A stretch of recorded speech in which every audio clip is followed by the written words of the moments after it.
L'escalade diplomatique entre Washington et Yaoundé continue de secouer la République du Cameroun après les propos critiques de l'ambassadeur des États-Unis d'Amérique sur la longévité du président Paul Biya à la tête du Cameroun. La riposte du gouvernement a été cinglante. À la veille des élections présidentielles, le pays ne se fera jamais imposer un candidat de l'extérieur, dixit le ministre des Affaires étrangères qui a défendu corps et âme la légalité de la longévité de Paul Biya au pouvoir entre dénonciation d'ingérence américaine et confrontation diplomatique. Cette désapprobation du gouvernement a fait la une des journaux cette semaine et suscité des interrogations. La longévité du régime Biya et ses multiples crises observées au Cameroun ont-elles ravivé les tensions entre Washington et Yaoundé? L'enjeu de l'alternance au Cameroun est-il en train de se jouer sur la scène internationale? Après les États-Unis, ce sont des parlementaires britanniques qui accusent le gouvernement camerounais d'oppression et de violence dans les régions anglophones. L'ampleur des pertes en vie humaine et le désastre socio-économique ont poussé l'ancien bâtonnier, Maître Akérémona, à lancer un appel aux Nations Unies et à la communauté internationale pour qu'elles interviennent afin d'éteindre les braises ardentes d'une crise anglophone et ses affres sur les populations. Le Cameroun est-il devenu incapable de faire face tout seul à ces crises sociales, sécuritaires et politiques qui sont en train de mettre à rude épreuve la notion de la cohésion sociale et nationale au Cameroun? Ces questions brûlantes d'actualité constituent l'ossature de droit de réponse. Mesdames, Messieurs, bienvenue sur cette émission où la crème de la classe politique, des universitaires chevronnés et journalistes de renom analysent et décryptent les problématiques majeures de la vie nationale et internationale telles que traitées dans la presse cette semaine. Mais avant de lever un coin de voile sur le panel d'invités, je reçois sur ce plateau le chroniqueur du dimanche, Flavien Ndongo, bonjour. Bonjour Cédric Noufélé, bonjour à tous les téléspectateurs et particulièrement ce matin, on va souhaiter une bonne fête à toutes les mamans. Quel est le regard de la presse sur ces problématiques majeures de la vie nationale? Comme vous le savez, la presse n'a pas raté une seule occasion de revenir sur les sujets qui ont fait l'actualité cette semaine. D'ailleurs, la presse a relié toutes les actualités qui font d'ailleurs jaser aussi au sujet de la longévité de Paul Biya au pouvoir. On a pu lire dans la presse que Paul Biya, en tout cas, est secoué par la pression internationale. Dans la presse, la sortie de l'ambassadeur des États-Unis à ce sujet a donc fait l'objet de plusieurs commentaires. D'ailleurs, Émergence, Mutation et bien d'autres tabloïds qui sont revenus sur ce sujet ont trouvé des parades pour exprimer la colère donc des hommes politiques et même des observateurs de la société. Donald Trump peut-il forcer Paul Biya à quitter le pouvoir? C'est une grosse question, mais la presse n'a pas pu donner une réponse à cette actualité. Suite donc aux tensions créées par la sortie de l'ambassadeur des États-Unis, la 7-8 fait savoir que Donald Trump a rappelé immédiatement son ambassadeur, juste pour le sortir des griffes des pro-Biya qui pensent que les États-Unis donnent des leçons au président Paul Biya à cause de sa longévité au pouvoir. Info Matin, dans cette mouvance, fait savoir que le ministre des Relations extérieures a inquiété l'ambassadeur des États-Unis après sa convocation à son bureau pour lui tirer les oreilles et lui demander de ne plus être de cette façon face aux réalités du Cameroun. Donc il a tout au moins mépriser le président camerounais en rappelant d'ailleurs à la presse tout ce qu'il a pu dire à ces derniers dans un huis clos. De toute façon, la presse n'a pas raté l'occasion, en tout cas. On l'a dit, Mutation, qui parle également de diplomatie, souligne que le pouvoir ouvre donc un front contre les États-Unis, toute chose qui pourrait donc entacher les relations entre le Cameroun et les États-Unis. Le journal satirique Le Populi n'a donc pas raté également cette occasion aussi. Et le journal est revenu et a demandé donc pardon au ministre des Relations extérieures. C'est ce que dit le journal, que l'ambassadeur a eu la possibilité face à lui donc de dire qu'il ne savait pas que tout cela allait créer toutes ces grabuges observées dans la presse ces derniers jours avant de prendre donc la route, avant de prendre le vol pour les États-Unis. D'ailleurs, est-ce un départ forcé ou alors une expulsion? Le journal Anecdote ne répond pas à cette question, mais dit simplement que l'ambassadeur les États-Unis a quitté le Cameroun notamment pour son pays. La nouvelle expression, comme bien d'autres tabloïds, sont également revenus sur ce sujet pour dire que Paul Biya fait face désormais à la pression internationale alors que les crises internes font leur chemin dans les régions anglophones. Merci Flavien pour cette pour nous avoir permis de rafraîchir notre mémoire concernant cette revue de presse. Place à présent à l'analyse et le décryptage de ces problématiques majeures évoquées dans la presse cette semaine. Sur ce plateau, j'accueille d'abord Ellie Smith. Bonjour. Bonjour, c'est un honneur d'être une fois de plus invité sur votre plateau. Je précise que vous êtes journaliste international, spécialiste de l'Afrique centrale. Vous menez des études sur la politique étrangère américaine. Vous interviendrez justement sur ce cas dans cette émission. Également présent sur ce plateau, Edmond Kangia. Bonjour Edmond. Bonjour Cédric.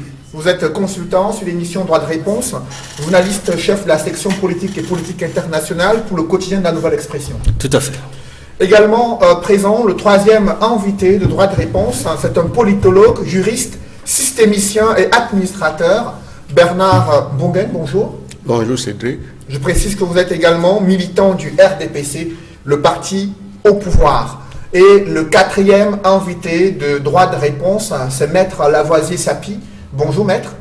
Bonjour Cédric et bonjour à tous les téléspectateurs de Equinox Télévision. Vous êtes avocat au barreau du Cameroun, l'un des conseillers juridiques du Social Democratic Front, principal parti de l'opposition au Cameroun. Et je reste avec vous, Maître Lavoisier-Sapi. Comment avez-vous apprécié cette désapprobation du gouvernement camerounais face aux propos de l'ambassadeur des États-Unis sur la longévité du chef de l'État à la tête du pays?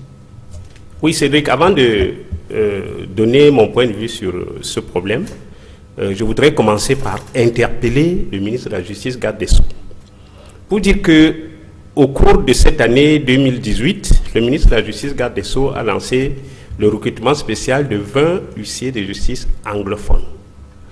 Et pour ce faire, il a demandé à ce que des magistrats qui le veulent démissionnent, des avocats qui le veulent démissionnent, des administrateurs de greffe qui le veulent démissionnent, des gens qui ont des positions déjà assez juteuses, pour être nommés huissiers de justice. Anglophones. Il voulait 20 anglophones. C'est le communiqué que j'ai lu sur les réseaux sociaux et aussi dans les médias. Alors, c'est surprenant parce que à l'heure où le ministre de la Justice lance ce recrutement spécial de 20 huissiers de justice, j'ai ici 187 huissiers de justice en attente de charge.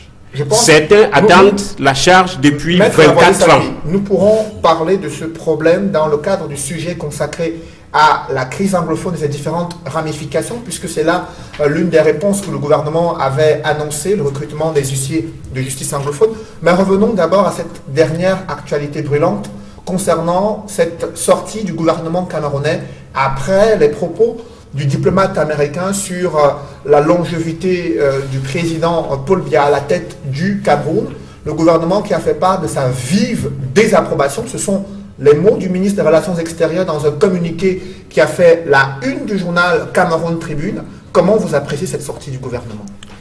Ben, elle est assez maladroite parce que ce que l'ambassadeur américain a dit, c'est ce que 90% des Camerounais pensent tout bas et n'ont pas le courage de le dire suffisamment, n'ont pas le courage de le dire tout haut par peur des représailles.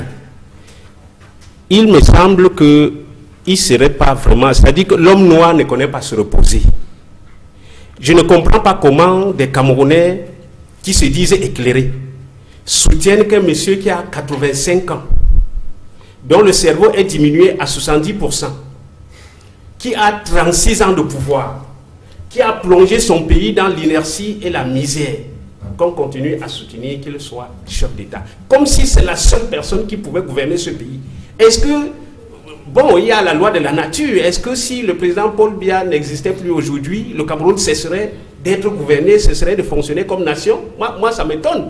Je pense que l'ambassadeur des États-Unis a dit ce que les Camerounais veulent entendre. Maintenant, la réaction du gouvernement, elle ne m'étonne pas. Parce que vous savez qu'il y a un petit groupe d'apparatchiks qui a confisqué le Cameroun et ses ressources, et qui s'enrichissent, qui s'engraissent sur le dos de la nation, qui ont toujours intérêt à ce que le président Paul Biya soit là pour qu'il continue à s'enrichir. Bon, maintenant, le gouvernement a réagi. C'est tout à fait normal qu'il réagisse. L'ambassadeur des États-Unis, ses propos nous rappellent le rapport de force entre nations. Au-delà de la réaction du gouvernement, qu'est-ce qu'on peut faire? Qu'est-ce que le Cameroun peut faire contre les États-Unis? Nous y reviendrons au cours de cette émission. Les États-Unis étant une grande nation, Oui. les États-Unis ayant des intérêts au Cameroun, ils ont 300 militaires. Non, on a accepté leurs militaires. C'est-à-dire qu'on a accepté qu'ils viennent nous aider à régler des crises que nous ne pouvons pas régler nous-mêmes. Oh, eux, ils insistent pour dire, nous ne voulons pas voir le Cameroun voler en éclats après Paul Biya. Nous ne voulons pas voir le Cameroun en lambeaux, en crise, en guerre civile, comme on le voit dans certains pays. Justement, Maître Alors, je crois que c'est Lavoisier-Sapi, un très bon conseil. vous estimez que la Qu'ils ont- position du gouvernement est assez maladroite. Sur ce plateau, Richard Mbongen, sur l'analyse de la riposte du gouvernement, vive désapprobation, la sortie de ce diplomate américain qui viole les démarches diplomatiques selon le gouvernement. Quelle est votre analyse sur cette sortie du gouvernement à la suite des propos du diplomate américain? Permettez-moi de dire que le ministre des Affaires extérieures est dans son rôle.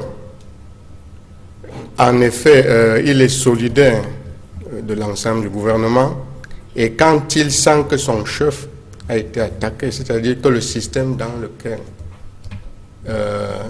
il se trouve a reçu une pression de la part d'un ambassadeur, il ne peut que défendre ce système. Mais il faudrait admettre qu'en réalité, l'ambassadeur des États-Unis au Cameroun est là pour protéger, pour défendre les intérêts américains. Il faut partir de cette hypothèse pour engager toute discussion. Et dès lors qu'il est là pour défendre les intérêts américains, il peut donc arriver que ces intérêts, surtout en ce qui concerne les acquis, aient été pas bien protégés par le Cameroun, ou bien qu'un certain nombre de demandes formulées par les multinationales américaines, par l'État américain, n'aient pas été pris en charge à leur convenance. Dès lors, il peut émettre ce genre d'avis qui, de mon point de vue, est un alibi parce que nous connaissons des régimes qui sont moins intéressants en matière de droits de l'homme ou bien en matière de gouvernance que le Cameroun, des régimes qui sont protégés par les États-Unis. Et nous savons que Paul Biya au pouvoir depuis 35 ans, si c'est aujourd'hui que les États-Unis viennent dire cela, on peut se demander pourquoi ils ne l'ont pas dit en 2011. Ils le disent aujourd'hui justement parce qu'il y a un jeu d'intérêt dans lequel ils doivent faire pression pour obtenir plus, ou alors peut-être ont-ils déjà trouvé que Paul Biya n'est plus l'homme de la situation Face à ce qui concerne leurs intérêts. Justement, face à votre analyse, Edmond Kambia, cette levée de bouclier qu'on observe au sein du gouvernement, mais aussi dans les milieux universitaires, comment cette levée de bouclier a-t-elle enflammé les débats dans la presse cette semaine? Oui, il faut dire que la presse a beaucoup traité de cette information, a beaucoup abordé cette question sur le plan des commentaires, sur le plan des analyses. Il y a eu beaucoup de débats. La presse a même dû faire recours parfois à des experts spécialistes, à donner en tout cas la parole à beaucoup de personnes, de personnalités politiques, de la société civile pour réagir sur cette question. Mais pour l'essentiel, il faut dire que la presse a été divisée sur la question. Parce qu'il y a certains médias, dont le quotidien gouvernemental, qui ont estimé que cette réaction du ministre des Relations extérieures, mais aussi du ministre de la Communication, est toute parfaitement légitime et fondée, et que ces personnalités avaient le droit de réagir de la sorte, avec la même fermeté que celle de l'ambassadeur des États-Unis au Cameroun. Il y a une autre presse, ou alors la presse privée pour l'essentiel, la presse indépendante, qui est allée par rapport à sa ligne éditoriale, qui a pour l'essentiel abordé les analyses, les commentaires dans le sens de l'approbation de la sortie de l'ambassadeur des États-Unis au Cameroun. Et je peux expliquer notamment la réaction de la majorité des journaux indépendants. C'est parce qu'en réalité, ce que l'ambassadeur des États-Unis a dit n'est pas nouveau. Ça fait au moins 26 ans. Tout ce qu'il a dit, pour l'essentiel, l'opposition et la société civile l'ont déjà dit. dans les années 92, notamment avec l'Union pour le changement, lorsque l'Union pour le changement avait comme candidat le leader du SDF, le chairman Ni Jong-Fundi. Rappelez-vous, Bia Mosgo, Bia doit partir. Est-ce différent de la suggestion que l'ambassadeur des États-Unis a faite récemment en lui suggérant de prendre pour modèle George Washington, Nelson Mandela, c'est-à-dire en réalité de penser à se retirer du pouvoir et d'entrer dans l'histoire. Ce n'est pas différent. Beaucoup de leaders de l'opposition, je le dis, au-delà de Ni Jong-Fundi, la plupart des leaders de l'opposition l'ont fait, l'ont dit. Le clergé également, on s'en souvient, nous a accordé des entretiens, je pense au cardinal Christian Toumi, l'archevêque émérite de Douala, nous a accordé une interview où il conseillait au chef de l'État de se retirer parce qu'à un certain âge, il faut pouvoir se retirer des affaires. Il avait pris l'exemple sur lui-même parce qu'il n'est plus archevêque de Douala, c'est Samuel Cléda, lequel a également conseillé à Paul Biya dans une interview accordé la nouvelle expression, je dis Samuel Cléda, comme son devancier, le cardinal Toumi, de se retirer au pouvoir pour qu'il y ait la paix civile au Cameroun, notamment avec toutes les crises que nous connaissons. Et il y a eu même un candidat de l'opposition, notamment en 2011, je pense à Jean Djenga, qui a été un phénomène pendant les élections de 2011, qui nous a accordé une interview où il disait clairement au chef d'État de se retirer également. Donc ce n'est pas nouveau du tout. Maintenant, s'il faut revenir sur le communiqué précisément dit du ministre des Relations extérieures, il faut dire que c'est un département qui traite directement des affaires réservées. C'est-à-dire que ce ministère dépend directement de la présidence de la République. Et en cela, le ministre des Relations extérieures est fondé, a le devoir, le droit de réagir. Maintenant, sur la forme, on peut le concevoir par rapport à tout ce qu'il a indiqué, par rapport au ton, au style, à la manière dont l'ambassadeur des États-Unis a abordé sa suggestion, mais sur le fond, et là, je te dis, c'est très important, Cédric, sur le fond, on peut questionner la sortie du MINREX, parce que le communiqué du MINREX est quelque peu excessif. Et si tu le permets, je reviendrai sur justement, les éléments qui on en parlera, à dire que le communiqué du MINREX est excessif. Au cours de cette émission. Et justement, l'un des mots qui revient, notamment dans le journal Cameroun Tribune, c'est l'ingérence des représentants des pays amis du Cameroun dans les affaires intérieures. Elie Smith, qu'est-ce que vous pensez de cette volonté du gouvernement d'affirmer sa souveraineté, son indépendance, face à ce qui est qualifié d'ingérence américaine dans la vie politique nationale du Cameroun? Non, moi je qualifie ça que le gouvernement camerounais a une réaction sélective. Quand c'est eux qui s'immiscent dans les affaires d'autres pays, c'est bien. Je vous donne un exemple. Je connais un ambassadeur camerounais dans un pays voisin qui se targue qu'il a écrit la constitution de ce pays, qui dit à tout le monde qui veut l'entendre qu'il peut convoquer tous les ministres de ce pays. Et je crois que le gouvernement camerounais ne dit rien et tous ces individus qui sont en train de réagir ne disent rien. Moi, je trouve que quand quelqu'un vous aime, l'Amérique, c'est un ami fidèle et loyal au Cameroun. Et quand tu aimes ton ami, il faut lui dire la vérité. Qu'est-ce qui est mauvais à rappeler à un monsieur qu'il faut être comme George Washington? Qu'est-ce qui est mauvais à lui rappeler qu'il faut être comme Nelson Mandela? Et ça me fait un peu rire, tous ceux que vous appelez les intellectuels, les professeurs émérites et tous les docteurs, que la plupart, il faut les rencontrer off-record, ce qu'ils vont vous dire. Ils font tout ça simplement parce que ils veulent avoir des privilèges. Et le gouvernement de Biya ressemble à deux gouttes d'eau à celle de Mobutu Sese vers la fin de ces années où vous avez un groupe de gens qui sont enrichis extrêmement et que le pays tombe en lambeaux et personne ne dit rien. Je pense que la réaction de l'ambassadeur des États-Unis est juste. Et une dernière question ou une observation. Quand les Américains ont installé leur base à Maroua, en l'occurrence, non, ils disent officiellement c'est à Garoua, mais c'est à Maroua, Salak, à l'aéroport.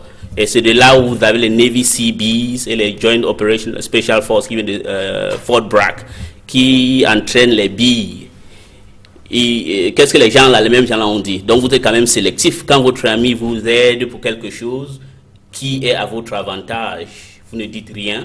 Quand il vous dit la vérité, vous vous mettrez à aboyer. Je trouve que ça montre la réaction d'un gouvernement ou un système qui est aux abois. Justement, à la suite du communiqué du ministre des Relations extérieures, un membre titulaire du comité central du RDPC, le professeur Luc Sinjung, a tenu à réagir, estimant que le président de la République peut être placé sur la même échelle de valeur que George Washington et Nelson Mandela. Le professeur Luc Sinjung qui a déclaré que l'actuel chef de l'État du Cameroun est assez rentré dans l'histoire en apportant au pays la démocratie, en réconciliant les Camerounais avec leur histoire et en œuvrant pour le développement économique du Cameroun. Maître Lavoisier-Sapie, est-ce que vous partagez ce point de vue du professeur Luc Sinjung sur le fait que le chef de l'État est assez entré dans l'histoire et n'a pas besoin des leçons ou des modèles tels que Nelson Mandela ou George Washington? Pas du tout. La démocratie au Cameroun a été imposée par le peuple au prix du sang. Souvenez-vous, Edmond l'a dit tout à l'heure, en 92, M. Paul Biya avait perdu les élections. Comment il a récupéré sa victoire? L'état d'urgence à Bamenda, les atrocités de toutes sortes qui ont été commises dans les régions du nord-ouest et du sud-ouest. En 1992 jusqu'en 1995, les atrocités continuaient. Donc, il s'est imposé sur le sang des Camerounais. La démocratie est venue après 2 années de ville morte. Elle a été imposée, Paul Biya a résisté, je ne veux pas de conférence nationale souveraine, je ne veux pas. Les militants du RDPC ont marché dans ce pays contre le multipartisme, contre le vent d'Est, contre ce qu'ils appelaient à l'époque les modèles importés.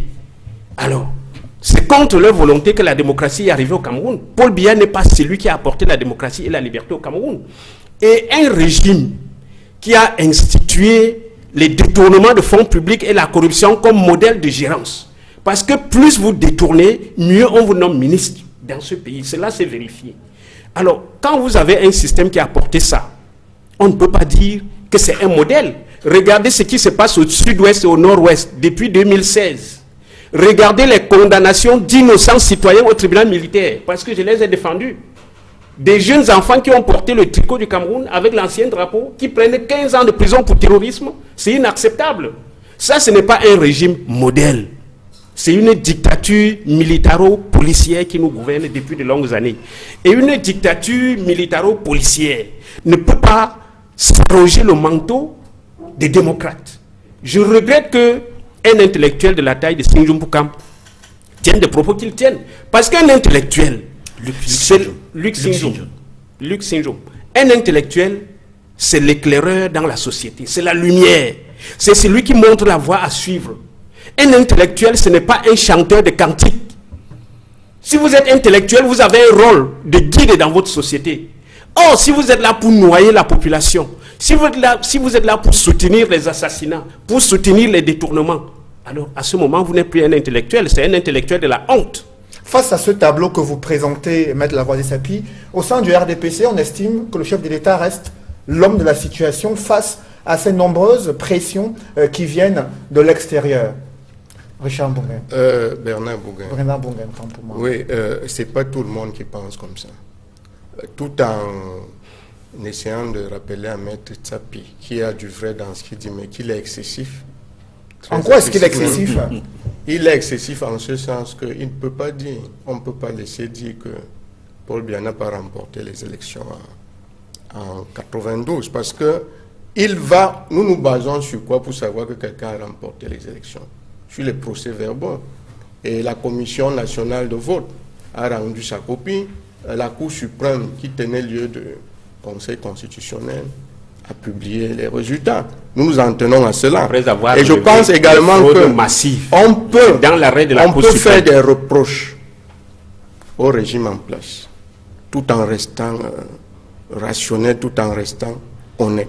Je voudrais reconnaître qu'il y a un phénomène d'usure du pouvoir et qu'au sein du RDPC, il fallait prôner une démocratie interne, qu'il n'y ait pas de candidat naturel, que le président de la République cesse d'être président du parti, que dans le cadre de l'élection présidentielle, qu'il y ait une compétition pour choisir le meilleur candidat en interne. Maintenant, le phénomène de l'usure du pouvoir qu'a peut-être eu dans un coin de sa tête l'ambassadeur américain, parce que lorsqu'il regarde et qu'il sent que on n'arrive pas à juguler la crise qui a cours au nord-ouest et au sud-ouest, il a l'impression que le phénomène de l'usure du pouvoir commence à jouer. C'est-à-dire que le pouvoir a déjà beaucoup donné. Le pouvoir n'est plus inspiré, un peu comme un artiste qui à un moment manque d'inspiration, et qu'il faudrait peut-être passer la main, même au sein du RDPC, on peut trouver un autre candidat qui fasse l'affaire. Il faut préciser que jusqu'ici, le ministre des Relations extérieures estime que le chef de l'État, Paul Biya, a été régulièrement élu à la tête du Cameroun face à des adversaires. Une réponse de le jeune Mbela Mbela face aux propos du diplomate américain. Quel message le gouvernement veut-il faire passer lorsqu'il insiste sur la légalité des différentes victoires de Paul Biya lors des élections présidentielles au Cameroun? Edmond Kambia. Tout à l'heure, Cédric, je disais que dans le communiqué du ministre des Relations extérieures, il y a des légitimes préoccupations, mais également il y a un peu d'excès. Et je vais un peu m'attarder sur les excès. Sur le point que tu soulignes, c'est tout à fait normal qu'il le dise, vu sa posture. Puisque quand le ministre des Relations parle, le ministre des Relations extérieures parle, c'est comme si c'est le chef de l'État qui parle.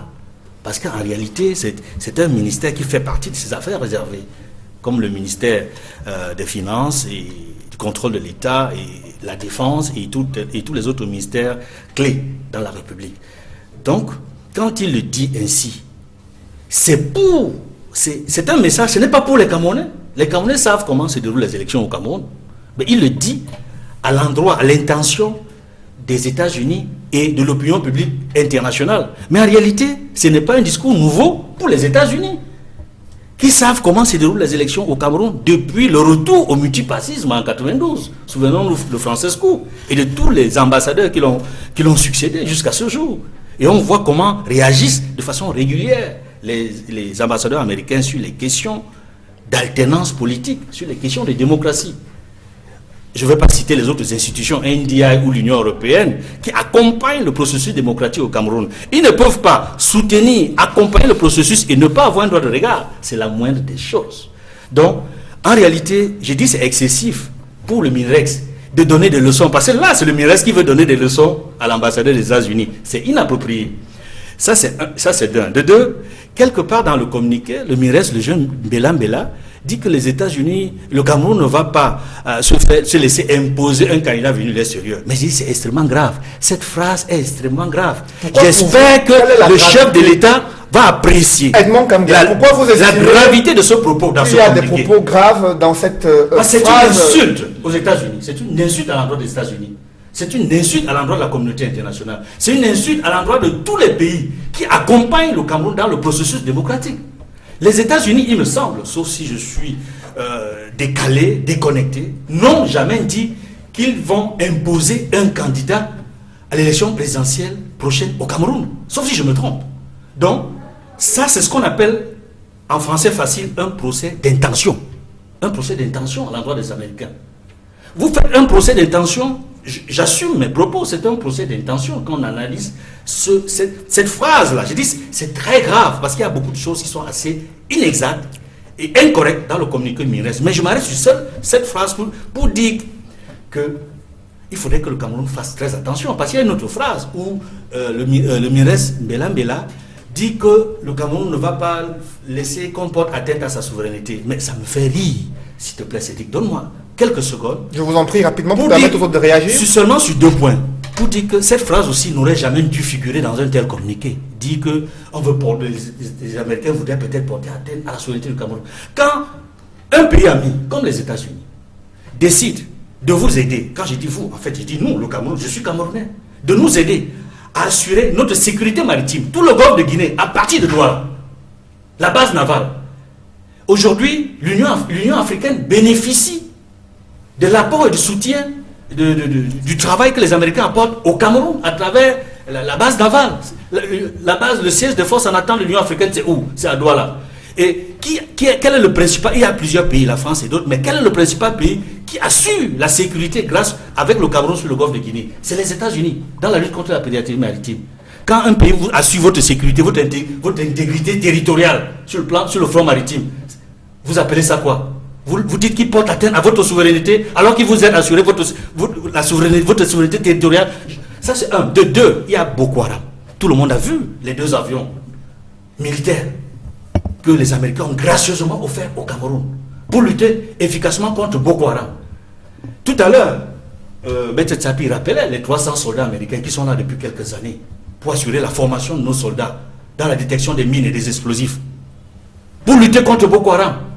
Et vous appelez ça quoi? Vous dites que ce pays-là cherche à porter atteinte à votre sécurité. Est-ce que la contribution... Non, écoutez. Est-ce que la contribution... Je vous en prie, ce communiqué est extrêmement grave. Edmond Kamga, est-ce que la Les contribution... États-Unis méritent des excuses. Est-ce que la contribution des États-Unis d'Amérique... En toute honnêteté intellectuelle. Est-ce que la contribution des États-Unis d'Amérique pour l'effort de guerre dans la lutte contre le terrorisme et la piraterie maritime permettrait à ce pays de s'immiscer dans la vie politique intérieure? Elie Smith, le gouvernement camerounais a le sentiment qu'il y a une volonté d'ingérence américaine à l'approche de l'élection présidentielle, et ces propos de le jeune Mbela Bella, ministre des Relations extérieures, le Cameroun ne se fera jamais imposer un candidat de l'extérieur.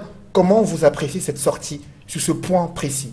Moi, j'ai dit que la réaction de quelqu'un ou un régime qui est aux abois, ça ressemble à 2 gouttes d'eau à le régime de Mobutu vers sa fin, où les gens disaient n'importe quoi. Mais peut-on ignorer l'enjeu géopolitique des puissances internationales à vouloir contrôler ou du moins influencer le processus démocratique en raison des intérêts économiques et politiques? Ah non, les États-Unis, au contraire, il y a, je crois, avant ces déclarations, l'ambassadeur des États-Unis, si eux, ils voulaient déstabiliser le Cameroun représente quoi? Vous savez que par orgueil camerounais, on se tague, on bombe le torse partout. Ça représente quoi si les États-Unis veulent déstabiliser? Non, les États-Unis, au contraire, veulent la stabilité du Cameroun. Voilà la raison pour laquelle, quand on va arriver même sur le problème anglophone, ce même ambassadeur qu'on est en train de traiter tous les noms d'oiseaux avait dit, et c'est la première fois que j'ai vu un ambassadeur des États-Unis dire que ceux qui alimentent l'instabilité dans les régions anglophones sont des Camerounais résidant aux États-Unis. Est-ce que ça ressemble à quelqu'un qui veut déstabiliser votre pays? Si quelqu'un vous aide, les 2 Cessna de surveillance non armés, c'est pourquoi? Pour avoir la capacité de détecter les terroristes qui veulent s'infiltrer au Cameroun, dans le Grand Nord. Si quelqu'un comme Kamgiadi est en train de vous aider dans le contrôle de votre façade maritime, je vais vous rappeler quelque chose, ce n'est pas que je dévoile quelque chose. Vous savez que même notre marine, il y a d'autres entre eux que quand ils prennent le navire, s'ils arrivent à Victoria, ils ravitaillent. C'est pour contrôler, mais ils vendent le pétrole, le carburant là chez des autres personnes qui viennent acheter. Dans les États-Unis, je ne crois pas. Les États-Unis voudraient avoir un Cameroun fort. Tout récemment, il y a Mme Stephanie Sullivan qui est chargée des affaires de l'Afrique centrale. C'est l'ancienne ambassadrice des États-Unis au Congo. Elle a tenu une réunion avant-hier aux États-Unis. Son premier poste de travail, c'était au Cameroun. Et tout le monde veut que le Cameroun soit stable, parce que le Cameroun, c'est un pays clé en Afrique centrale. Les États-Unis ne veulent pas que le Cameroun devienne une seconde République démocratique du Congo, ou Congo-Brazzaville, ou le Tchad, ou la République centrafricaine. Donc moi, je pense qu'une fois de plus, les États-Unis, c'est nos amis. Et quelqu'un qui vous dit la vérité, c'est un bon ami. Si vous avez quand même mis 36 ans au pouvoir, il n'est pas Mahathir Mohamed, il n'est pas Lee Kuan Yew, parce que Lee Kuan Yew a pris un petit pays qu'on appelle Singapour. En 50 ans du pouvoir, elle a transformé ça en une grande nation aujourd'hui, ou Mahathir Mohamed qui vient de revenir au pouvoir à 92 ans. Est-ce que M. Biya, avec les gens qui le soutiennent, avec ce professeur-là, Luc Sinju, vous voyez comment c'est les gens qui font honte aux gens qui ont fréquenté? Parce que si vous avez appris, et c'est pour mentir et avoir un peu de l'argent, un petit poste de responsabilité, quand même, ayez quand même un once de patriotisme. Les Américains ne veulent pas déstabiliser le Cameroun. S'ils veulent, c'est un petit truc. Dans un jour, ça va tomber aux éclats. Le Cameroun, soyons honnêtes, n'a pas la capacité de résister face... Est-ce que ce qu'on a ressemble même à ce que les États-Unis ont avec la Turquie à cause de M. Fethullah Gülen? Non. Donc je crois que ne soyons pas excessifs, soyons humbles et acceptons la critique. Au regard des enjeux géopolitiques, l'alternance au Cameroun est-elle en train de se jouer sur la scène internationale? Bernard Mbougen, vous avez suivi les différentes analyses des journalistes concernant cette volonté des États-Unis d'aider un autre pays ami. Pourtant, d'aucuns estiment qu'il y a un agenda géopolitique caché visant au contrôle des ressources naturelles au Cameroun qui occupent une position stratégique dans le golfe de Guinée. Quelle est votre analyse à ce sujet? Je voudrais faire une analyse à deux volets. Un volet juridique qui me permet de dire que autant on peut parler du devoir de non-ingérence, il faut savoir que depuis 2005, je pense, les Nations Unies ont consacré le droit d'ingérence humanitaire. Ce qu'on a appelé encore le devoir, la responsabilité de protéger.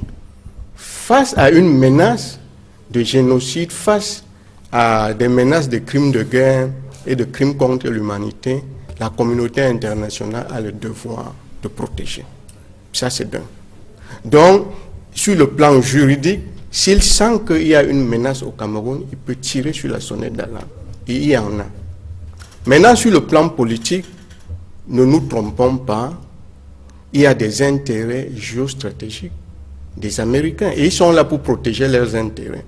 Si le Cameroun, croyez-moi, piétine tant soit peu leurs intérêts, vous allez voir qu'ils vont réagir assez violemment. Et je crois que... Pensez-vous que la suggestion qui est faite au président Paul Biya de se retirer du pouvoir, suggestion américaine, est liée à des intérêts géostratégiques qu'ils auraient dans la sous-région ou au Cameroun? Il peut y avoir plusieurs raisons. La première raison, si les États-Unis se rendent compte que, s'ils pensent que Paul Biya n'est plus l'homme de la situation et qu'en les laissant sur place, ils risquent d'avoir une déstabilisation du Cameroun qui va menacer leurs intérêts, ils peuvent solliciter qu'ils s'en aillent.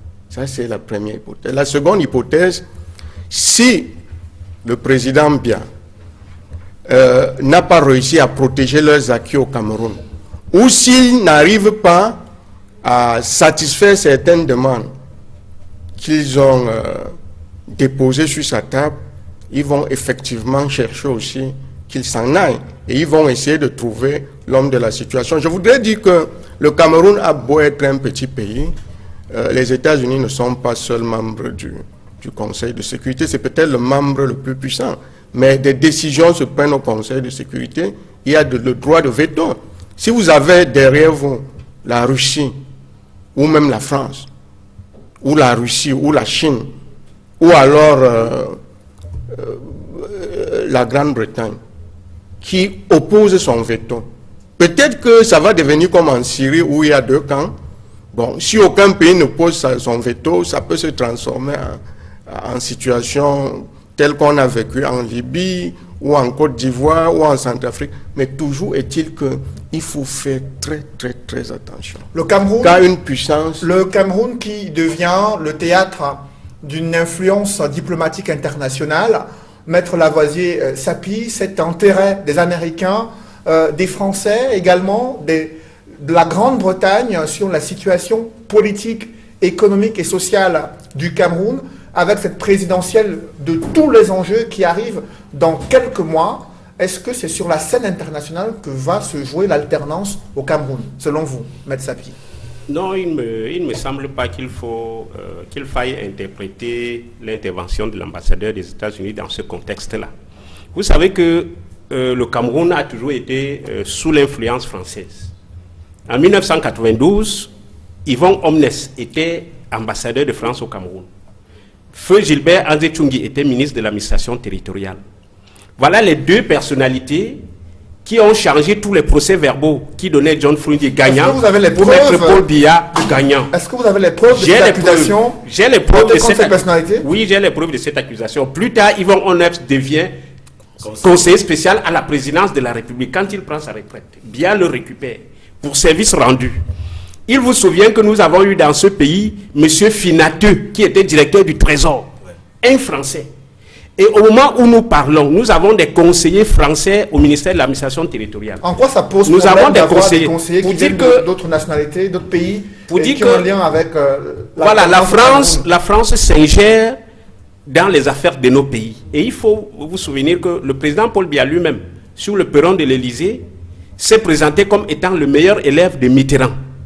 il s'est assimilé à Mitterrand, le président français, pour dire à quel point la France exerce une influence sur le Cameroun. Maintenant, les propos de l'ambassadeur des États-Unis, il faut les replacer dans le contexte de la crise anglophone.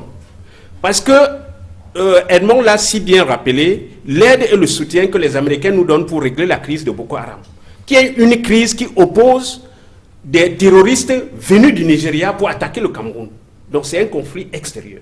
Mais la spécificité de la crise anglophone, c'est que c'est des Camerounais qui tuent d'autres Camerounais. C'est une crise interne. Et aujourd'hui, nous vivons pratiquement une situation insurrectionnelle dans les régions du sud-ouest et du nord-ouest. Et il faut replacer ces propos dans le contexte du refus du pouvoir. J'insiste sur le refus du gouvernement de régler la crise anglophone. Parce que M. Biya a des cartes en main. Il a la possibilité de mettre fin à ce qui se passe dans la zone anglophone du Cameroun. Pourquoi est-ce qu'il laisse se perpétuer le massacre des citoyens innocents dans la zone anglophone, comme ce qu'on a vu ce week-end? Pourquoi? Donc, cette situation de conflit interne qui déborde déjà dans la région de l'Ouest, nous voyons à Tchang. Déjà, comment est-ce que les choses se passent? À Tchang, il y a déjà un couvre-feu.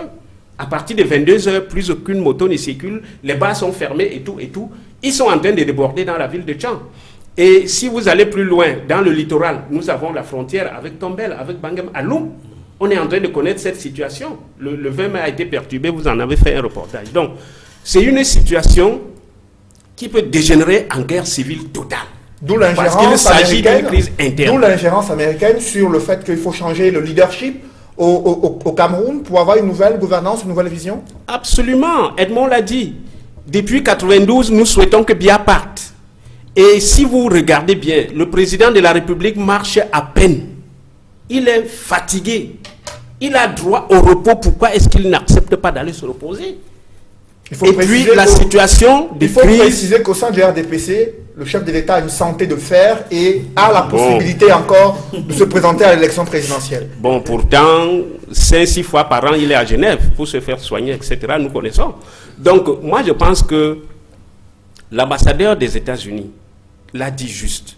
Et ce n'est pas la communauté internationale qui vient voter au Cameroun. C'est les Camerounais qui votent. C'est les Camerounais qui choisiront le président qu'ils veulent.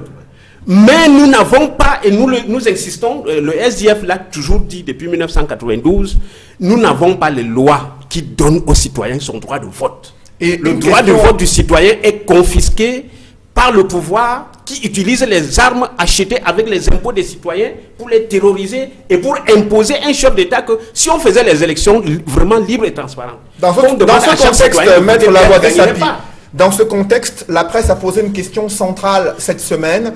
Est-ce que Donald Trump, le président américain, peut-il forcer le chef de l'État à se retirer à la tête du Cameroun? Précisons que jusqu'ici, Paul Biya ne s'est pas prononcé sur une candidature à la prochaine élection présidentielle, du moins de façon officielle. Edmond Kamgia, est-ce que les États-Unis d'Amérique peuvent forcer le président camerounais à ne plus être candidat à la prochaine élection présidentielle 2018? Une question formulée ou posée de cette manière ne peut pas appeler à une réponse impérative, qu'il soit positive ou négative. Parce qu'il faudrait certainement reformuler la question. Est-ce que les États-Unis sont fondés à imposer un candidat au Cameroun? La réponse est non. Ils le savent. Les États-Unis ne viendront jamais imposer un candidat au Cameroun. Donc, quand je rappelais tantôt que le ministre des Relations extérieures n'aurait jamais dû dire une telle chose grave, de dire qu'on ne se laissera pas imposer un candidat, c'était quelque chose de maladroit. Donc, pour répondre directement à ta question, ma réponse est non. Les États-Unis n'ont pas vocation à imposer un candidat au Cameroun. Par contre, en tant que pays ami, ils ont un droit de regard sur le processus démocratique au Cameroun. Pourquoi on parle seulement des États-Unis? Rappelons-nous, je veux parler de la France, cette fois-ci sous un autre regard, avec Jacques Chirac, quand il a effectué sa première visite au Cameroun en juin 1999, lors du TOS qu'il a eu avec le chef de l'État, mais il a dit quelque chose d'intéressant. Il faut savoir que le président Chirac, que l'on connaît sous toutes les casquettes, parce qu'à une certaine époque, il avait dit une chose qui n'avait pas plu du tout en disant que la démocratie n'est pas un luxe pour l'Afrique. Mais cette fois-là, il prenait un discours différent. Il disait notamment qu'il est vain, n'est-ce pas, qu'il est vain de s'opposer au processus démocratique par la tromperie, par la contrainte ou par la violence. Mais il a redit également en 2001 à Yaoundé, lorsque nous recevions le sommet Afrique-France. Rappelez-vous le sommet Afrique-France en 2001, en janvier, lors de l'ouverture, il avait dit exactement les mêmes phrases. C'est pour dire en réalité quoi? Que, et je cite encore Jacques Chirac, lors du TOS, au Palais de l'Unité en 1999, je cite, l'amitié se nourrit de vérité. Fin de citation. Et quand j'ai dit ça, l'amitié se nourrit de vérité, on revient alors sur ce que l'ambassadeur des États-Unis a suggéré à l'État du Cameroun. C'est une suggestion. Ce n'est pas une injonction. Les États ne font pas des injonctions aux autres.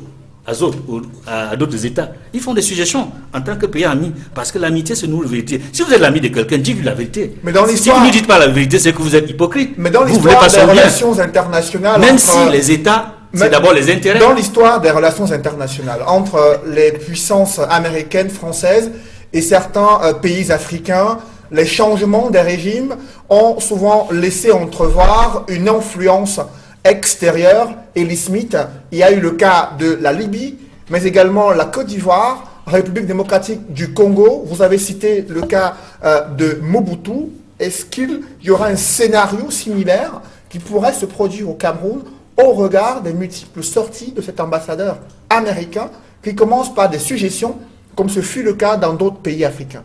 Bon, moi, je veux commencer par un proverbe africain qui dit quand vous voyez les fourmis qui vont d'un autre côté de la rivière, donc il y a un pont.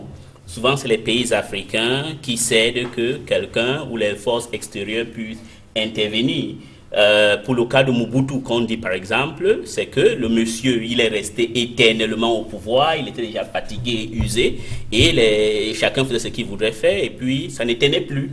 Donc moi, je ne pense pas que les États-Unis... Bon, pour le cas de la Libye, ce n'est pas les Américains directement, c'est pas l'entremise de la France, et que vous n'allez pas peut-être aimer ça. La réalité est que le colonel Kadhafi avait prêté le flanc pour qu'on puisse le frapper. Pour le cas de la Côte d'Ivoire, je vous comprends que tout le monde aime M. Laurent Gbagbo vraiment. Il y a une règle de jeu que M. Laurent Gbagbo n'a pas respectée et il n'a pas gagné les élections. Alors, d'une manière ethnique, si les Djoula et les Baolé se constituent à un groupe contre les BT ne peuvent pas gagner. Donc voilà, c'est pour venir par exemple le cas de la France. On a le cas du Congo-Brazzaville. Tout le monde sait très bien que c'est la France qui a fait que M. Pascal Lissouba perde le pouvoir et que les Cobras de Denis Sassou Nguesso prennent le pouvoir. Mais l'histoire des Américains en s'ingérant, on connaît aussi le cas de 53 avec le cas de Mossadegh en Iran où les États-Unis l'ont chassé au pouvoir, ou on connaît le cas du Panama de M. Manuel Noriega. Mais pour le cas du Cameroun, je ne pense pas que les États-Unis veulent faire un truc. Au contraire, les États-Unis aiment le Cameroun. Je vous donne un exemple. Il y avait, pendant l'administration Obama, on a refusé de vendre des armes et les avions de chasse au Nigeria. Pourquoi? Parce que Amnesty International avait fait un rapport selon lequel l'armée nigériane ne respectait pas les droits de l'homme. Mais le même rapport était fait pour le Cameroun. Mais les Américains sont venus aider les Camerounais. Ça veut dire que les États-Unis regardent le Cameroun comme un pays important. Mais je pense que, comme M. Edmond a dit tout à l'heure, si quelqu'un est votre ami, c'est bien qu'il vous dise la vérité. Et entre nous, même les gens du RDPC, voulez-vous que Paul Biya soit rappelé comme un Nelson Mandela? Ou voulez-vous qu'on le rappelle comme un Mobutu Sese Seko ou comment on appelle les autres dictateurs comme Idi Amin Dada? Moi, je crois que non. On est un peu... Moi, je ne vois pas cette fixation qu'on a sur ces problèmes. Je crois que c'est le ministère des Affaires étrangères qui a un peu porté flanc parce qu'elle-même, elle sait que ce que l'ambassadeur des États-Unis a dit est bon. Mais ma question que je vous pose... Quand l'ambassadeur des États-Unis a parlé du problème que sont les anglophones qui sont aux États-Unis, qui aident à la crise anglophone, pourquoi il n'y a pas eu ce genre de cri? Moi, j'étais sur un plateau avec une télévision, avec M. Hervé Emmanuel Ngom, qui était très content Mais aujourd'hui, quand le même ambassadeur, il vous parle, ça vous crée des problèmes. Mais je crois que non. Si on est honnête, si vous observez ce pays, et même les États-Unis, s'ils ne vous aiment pas, ils ne devaient pas en 86, parce que tout pays sérieux, faire un forecasting d'avant 5 ou 20 ans en disant que ce pays-ci va aller au bord du précipice s'il n'y a pas la bonne gouvernance. Si par exemple dans les problèmes anglophones, le jour qu'ils vont trouver les leaders, ça va aider au démembrement de ce pays. Est-ce que c'est mauvais? Ça vous donne des aptitudes pour que vous puissiez bien gérer. Donc je pense que le gouvernement camerounais et ces soi-disant intellectuels, quelques-uns d'entre eux ont été rejetés dans des pays adoptifs qu'ils exerçaient.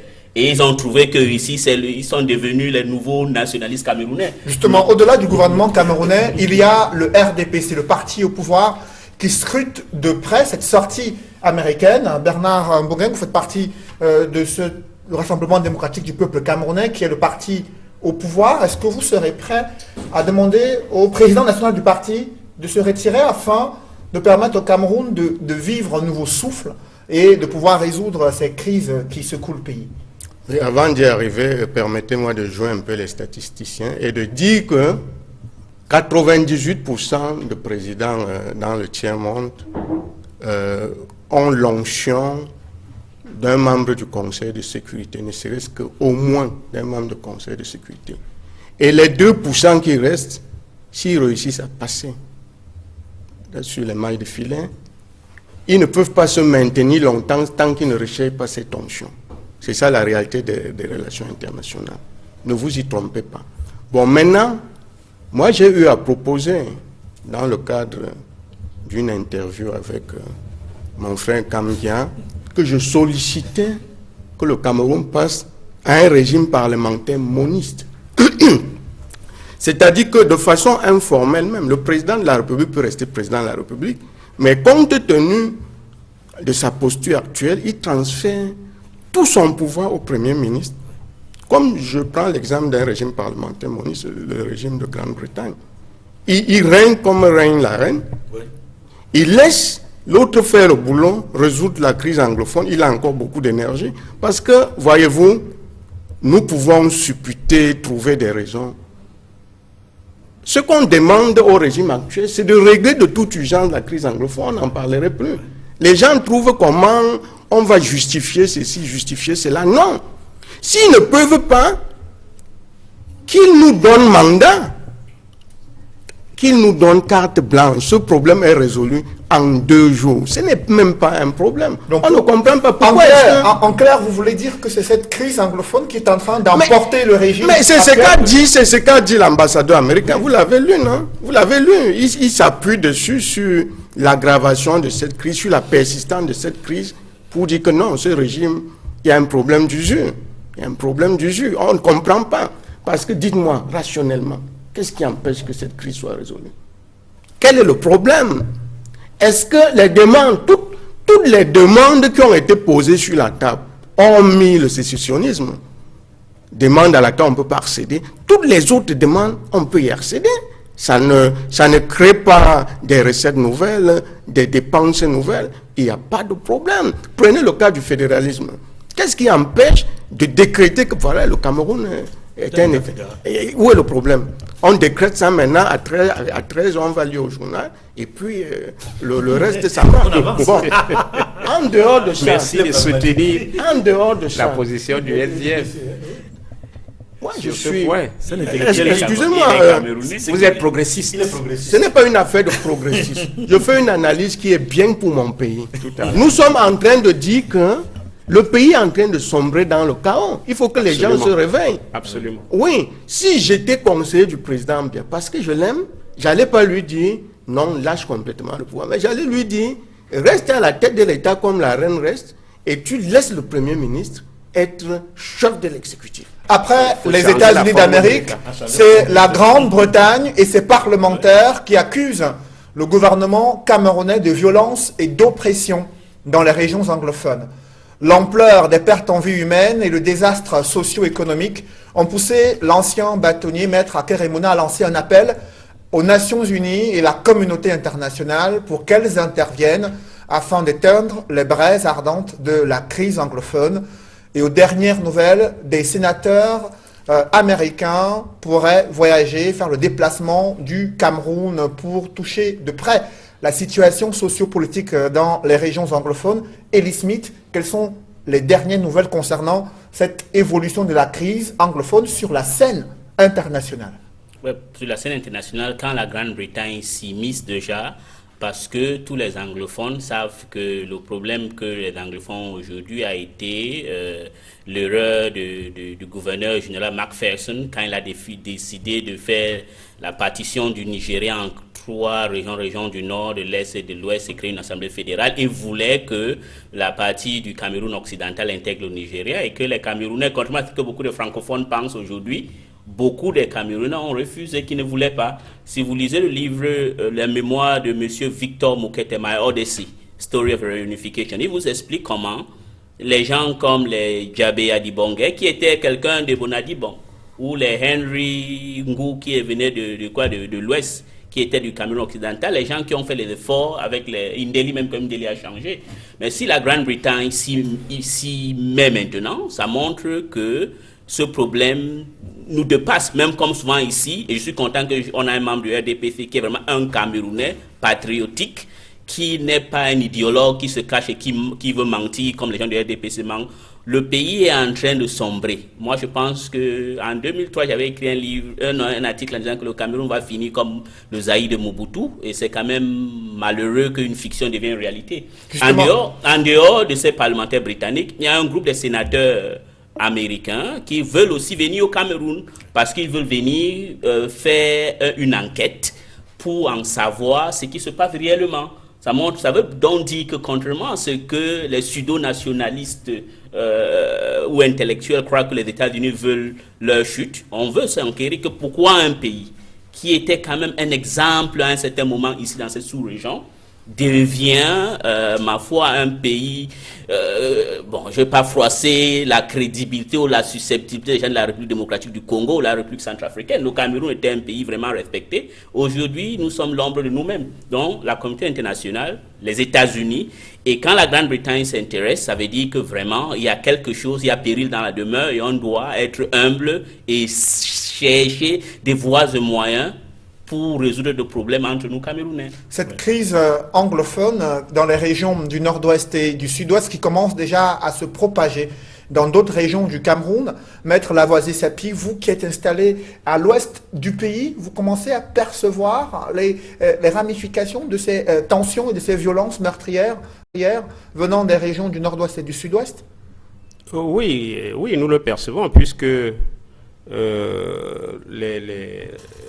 les rebelles sécessionnistes font de temps en temps des incursions dans un arrondissement frontalier au sud-ouest, l'arrondissement de Fongo-Tongo, qui est frontalier avec le département de l'Ebialem, en telle sorte que il y a 2 semaines, le préfet de la Ménois a pris une décision interdisant la circulation complète des mototaxis dans certains villages qui sont frontaliers avec la région du sud-ouest. C'est un village de la Ménois. Il y a au total 5 villages qui sont concernés par la décision du préfet. Et le sous-préfet de l'arrondissement de Tchang a pris également une décision pour interdire à partir de 22 heures les circulations de motos, pour ordonner la fermeture systématique des bars, des dancing et de tout lieu où des personnes peuvent se rassembler à partir de 22 heures. Donc, l'État impose les villes mortes à Tchang à partir de 22 heures jusqu'à l'aube. Et c'est la conséquence des répercussions du conflit anglophone qui ont déjà quelques tentacules dans la région de l'Ouest. Et cela est inquiétant parce que je pense que, comme l'ont dit les autres panélistes, le gouvernement a la possibilité de régler ce problème. Avant de venir ici, depuis hier, vous avez, j'espère que vous l'avez vu, sur les réseaux sociaux, circulent les images de massacres de certaines populations dans l'arrondissement de Santa. On parle de 30 à 40 ou 50 personnes qui ont été massacrées. C'est des jeunes gens, des jeunes filles.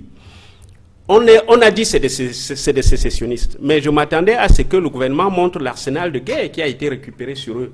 À ce moment-là, je n'ai vu aucun arsenal de guerre. Mais j'ai vu des corps, des jeunes gens qui ont été exécutés littéralement. Et c'est des images extrêmement affreuses.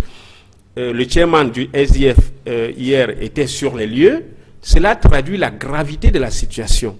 Parce qu'au jour d'aujourd'hui, les villages qui ont été incendiés, les jeunes gens qui ont été exécutés par l'armée, c'est ce genre de comportement qui radicalise davantage la situation. Et mais le gouvernement fait que oppose à ce discours que vous avez, le gouvernement oppose à ce discours que vous avez le fait qu'il y a des gendarmes également qui sont assassinés.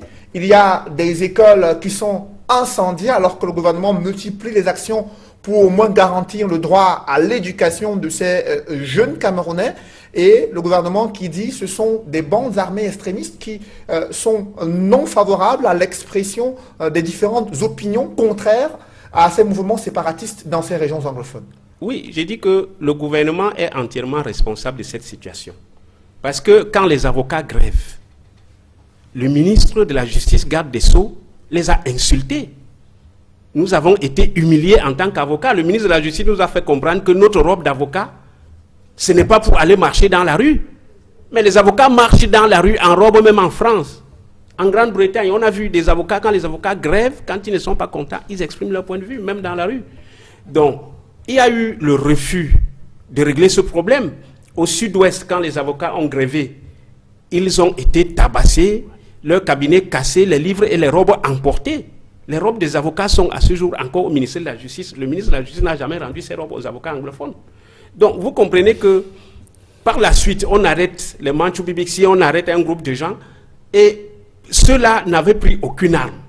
En novembre, octobre, novembre, décembre 2016, ils n'avaient pris aucune arme. Pourquoi le gouvernement les a arrêtés? Par la suite, les anglophones ont dit, nous voulons le dialogue, libérer ces gens que vous avez arrêtés alors qu'ils n'ont posé aucun acte de destruction, aucun acte qui soit susceptible de nuire à la cohésion de la nation. On ne les a pas libérés. Au contraire, ces gars subissaient des atrocités, des tortures atroces dans les prisons.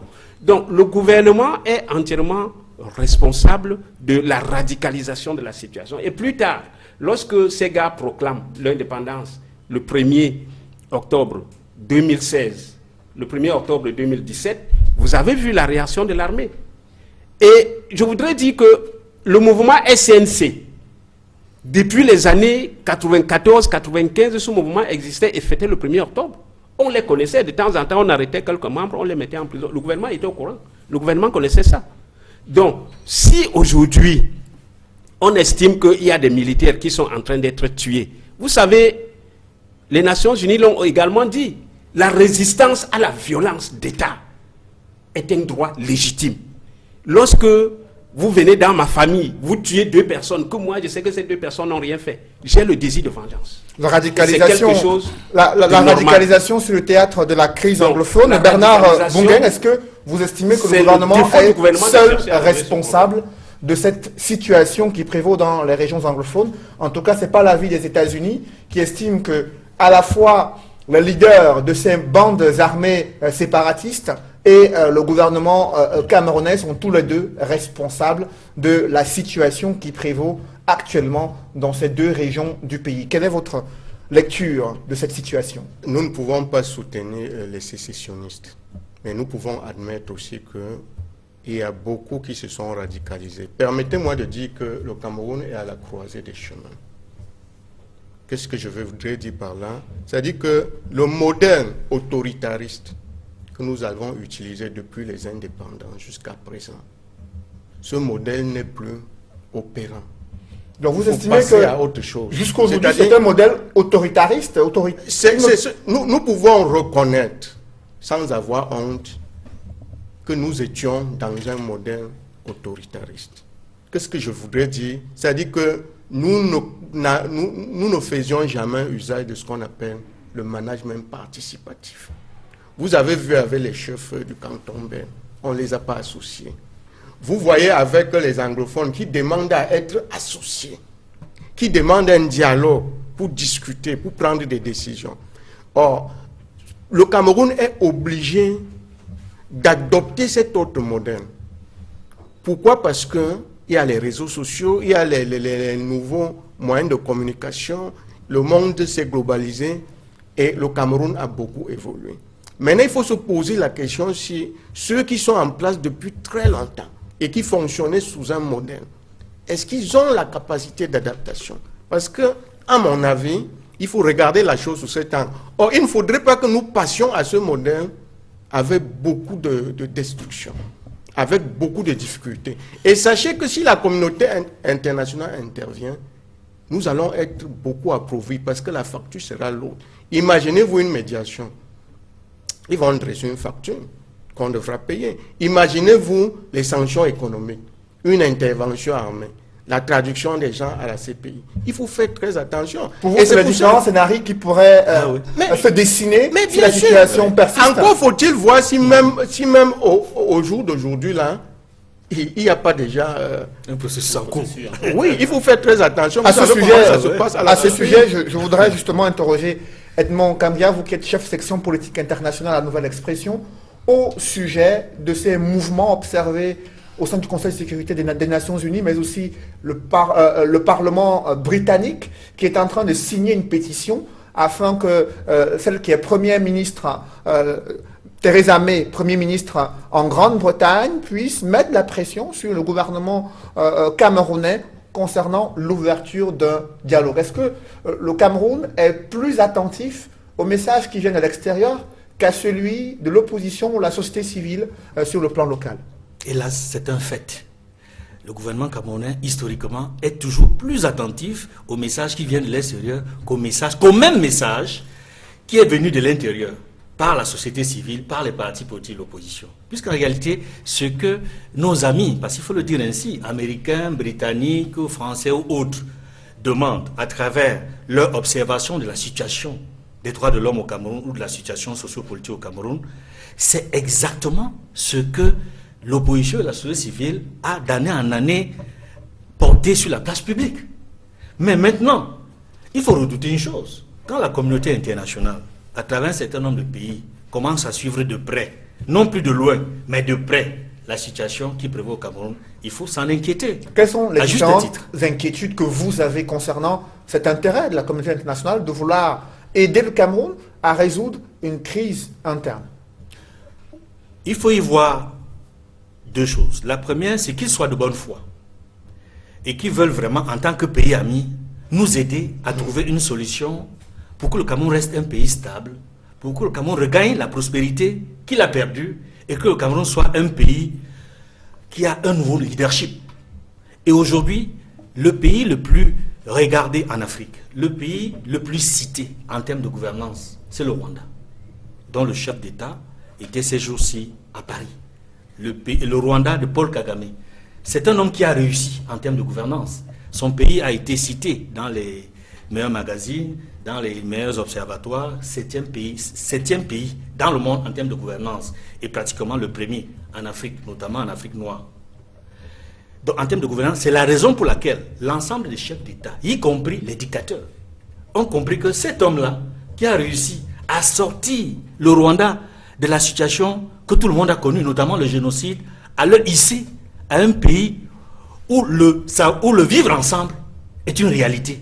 Alors qu'il y a deux fortes ethnies qui s'opposaient et il y a eu le génocide. Donc, c'est pour vous dire qu'aujourd'hui, quand je cite le Rwanda, c'est à dessein.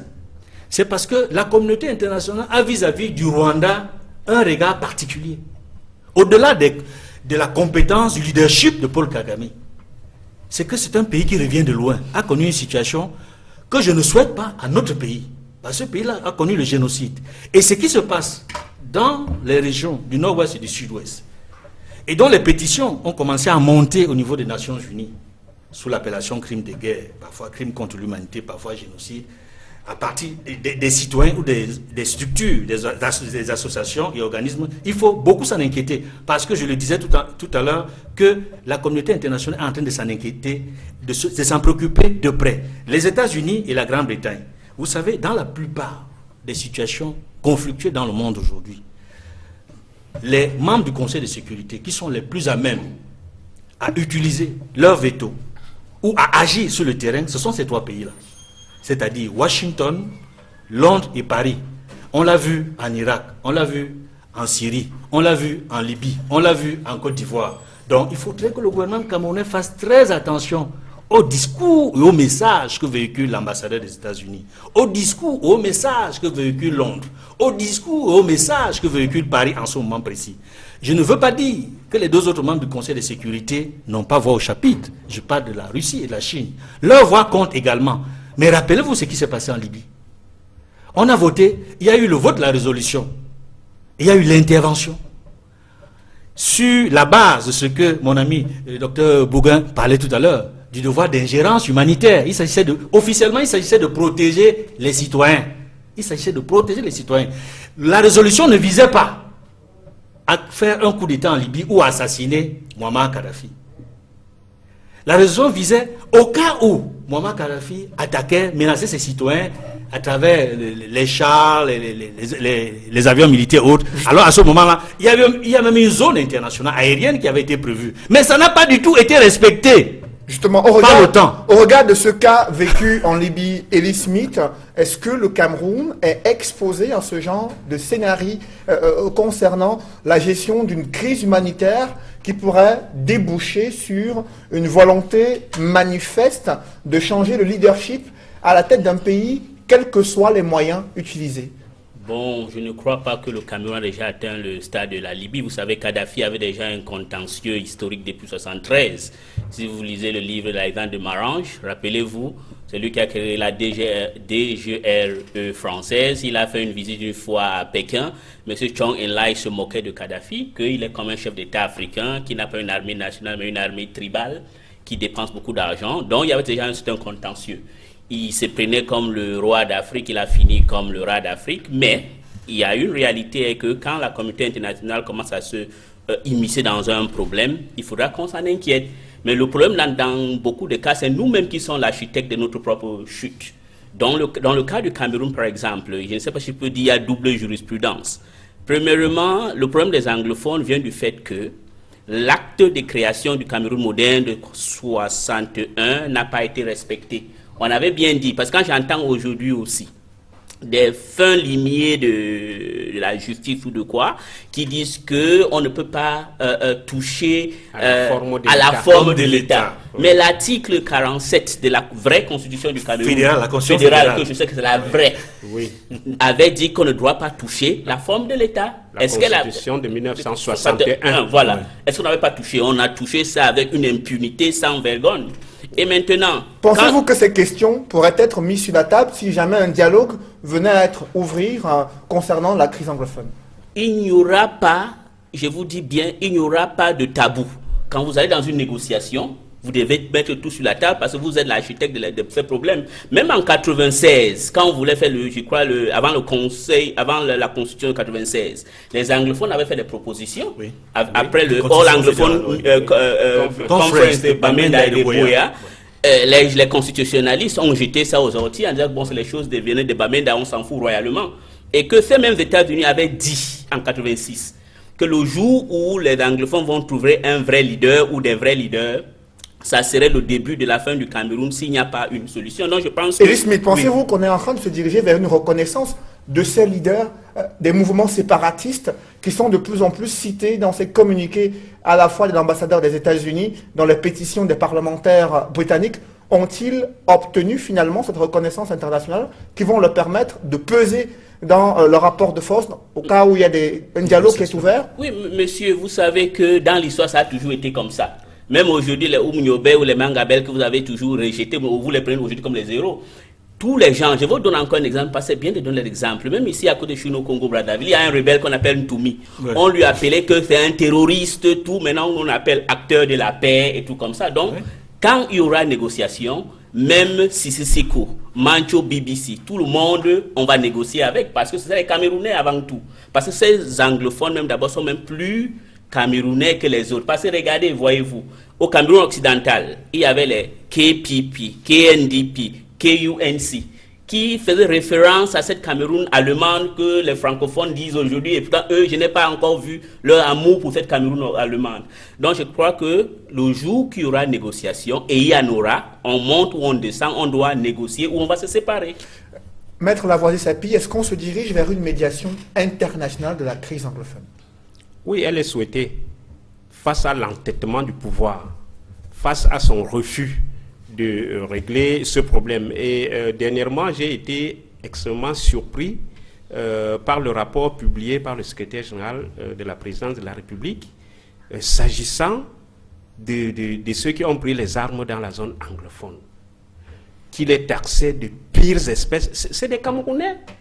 C'est des Camerounais. S'ils ont pris les armes, c'est qu'ils expriment une situation de mécontentement. Et l'État doit les écouter.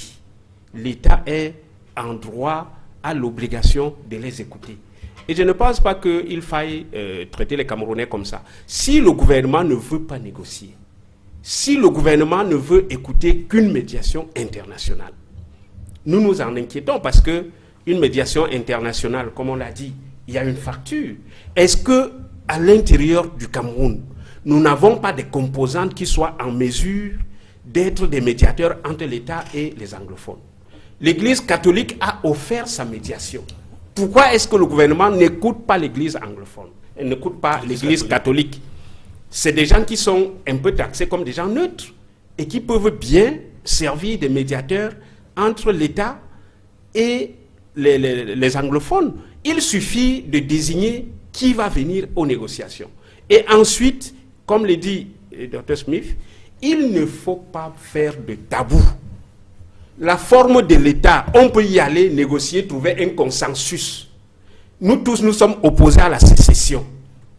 On dit, bon, on est opposé à la sécession. Quelle est la meilleure forme de l'État qui permet de préserver la culture anglophone? Parce qu'il faut savoir que les anglophones ont une culture différente de celle des francophones. Que faire pour protéger cette culture anglophone et faire que nous profitons de cette culture anglophone? Comme on en a profité dans le code de procédure pénale. Des propositions qui peuvent être adressées dans le cadre de ce dialogue. Bernard Bongain, est-ce que vous serez favorable à ce qu'il y ait une médiation internationale pour traiter de cette crise anglophone? Vous savez, permettez-moi de parler un peu pidgin. Sur la scène internationale, erreur Mbutuku n'a jamais fondos. Si nous jouons les Mbutuku, la communauté internationale va jouer les Ndos. C'est-à-dire que la communauté internationale, ou bien aucun pays développé n'investit son temps, son argent. Je parle bien d'investir. Ou son énergie, sans rentrer dans ses frais. Les avions, le déplacement, les hôtels, ça va nous être facturé. Et ça va nous être facturé au centuple. Vous savez comment ils font. Maintenant, permettez-moi de dire quelque chose de très très grave. Ne pensez pas que le Cameroun se résume aux anglophones et aux francophones.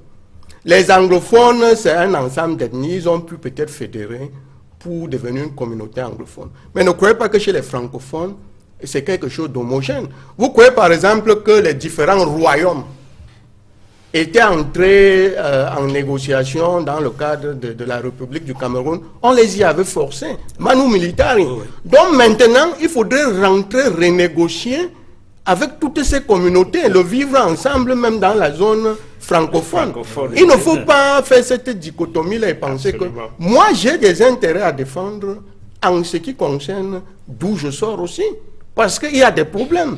Donc si nous n'en parlons pas, sachez que c'est parce que nous attendons le moment venu. Justement, ce vivre ensemble dont vous parlez a été remis en cause durant ce week-end avec un acte qui a été mené par des chefs du canton Bel en plein centre-ville de Douala, là où la communauté urbaine envisage de construire un mausolée ou une statuette de Ruben Oumniobé, l'un des pères fondateurs de l'UPC et un acteur majeur de la lutte pour l'indépendance du Cameroun. Et le canton Bel qui proteste contre la décision de la communauté urbaine de Douala de construire cette statue pour la mémoire de Ruben Oumniobé, estimant qu'ils ont aussi des héros qui n'ont pas trouvé de place, notamment Douala Mangabel. Comment vous appréciez cette sortie, Elie Smith, du canton Bel concernant le fait de pouvoir rendre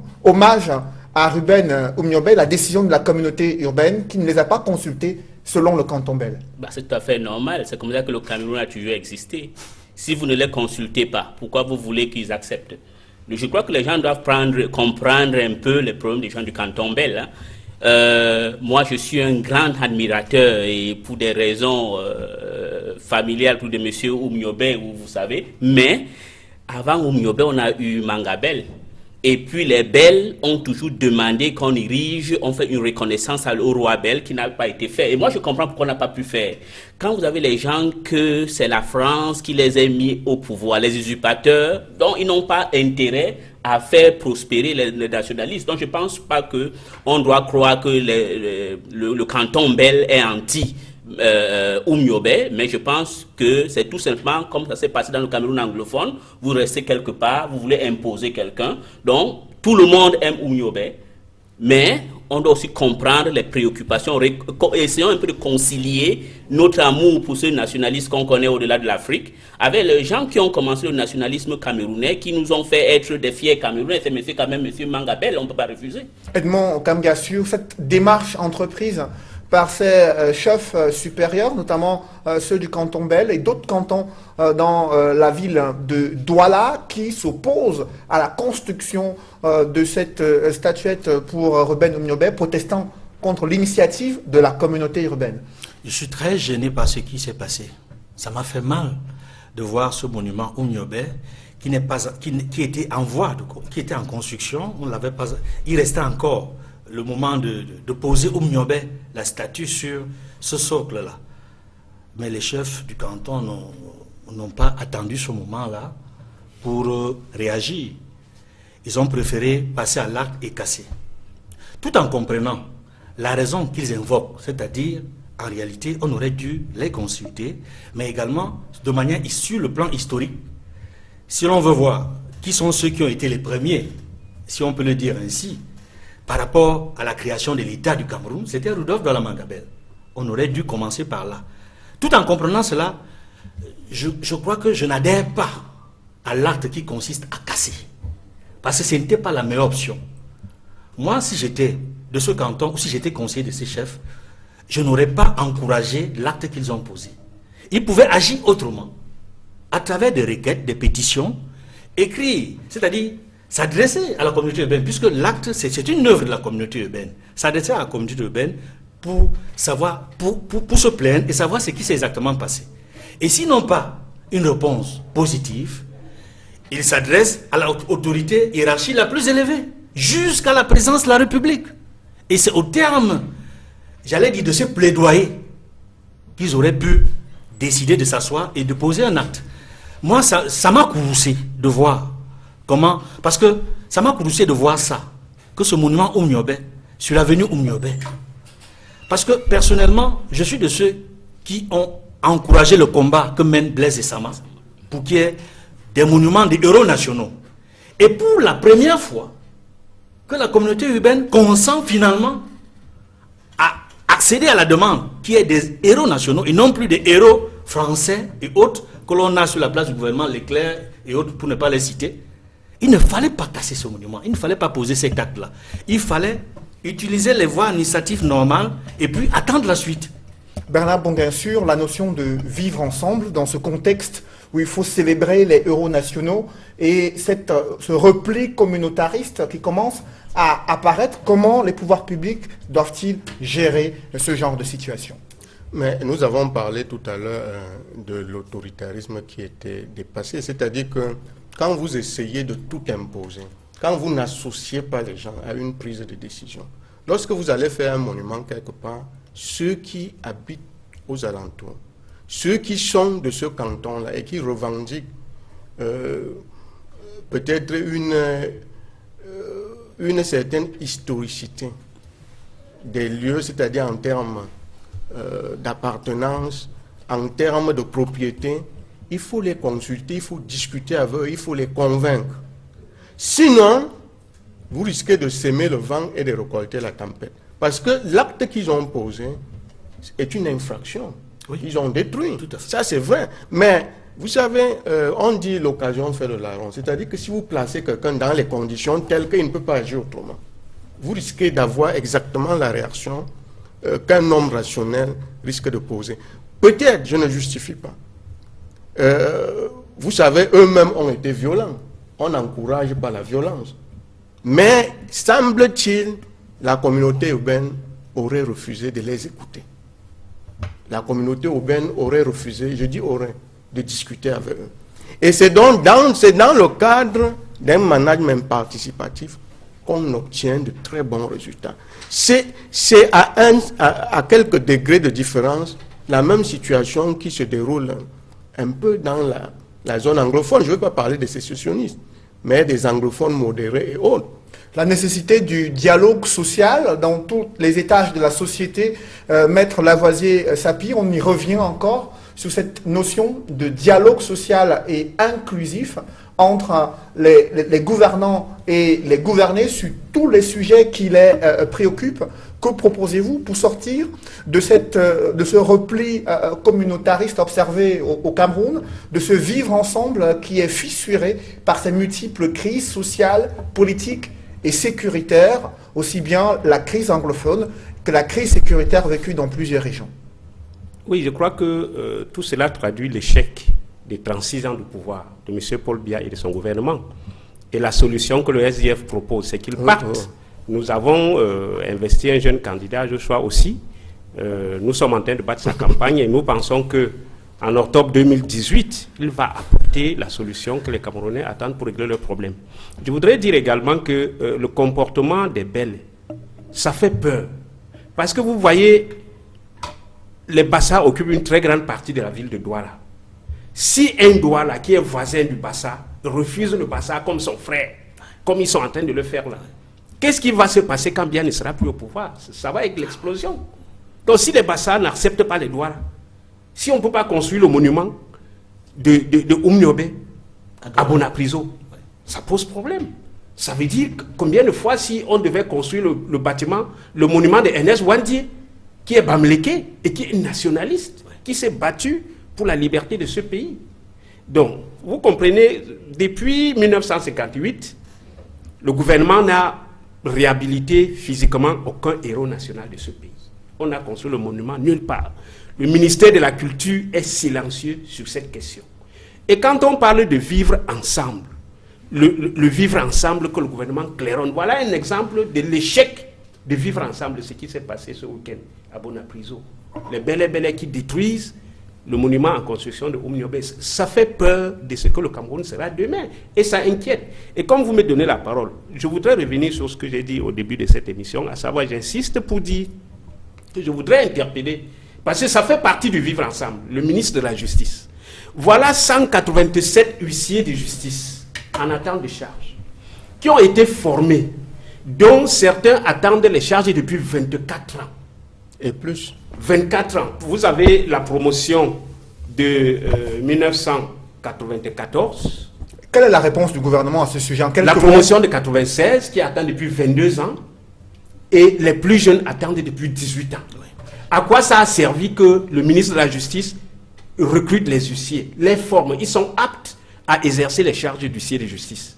Il y a à ce jour plus de 200 charges d'huissier vacantes sur l'ensemble du territoire. C'est 25 à Douala, 25 à Yaoundé, ça fait 50. Les autres régions, on a 200 charges d'huissiers vacantes. Voilà 187 huissiers. Beaucoup vont aller en retraite à 60 ans sans avoir la charge. Alors qu'ils ont été formés, ils attendent. Pourquoi le ministre de la Justice ne les nomme pas? Et vous allez voir que dans ces listes, dont je vais vous laisser copie, 95% de ces gars sont bamlékés, ressortissants de l'Ouest. Il ne faudrait pas que cela, bien sûr. Oui. Pourquoi est-ce que ça fait partie... Attendez que je termine mon intervention. Est-ce que ça fait partie du vivre ensemble? Parce que ces gars...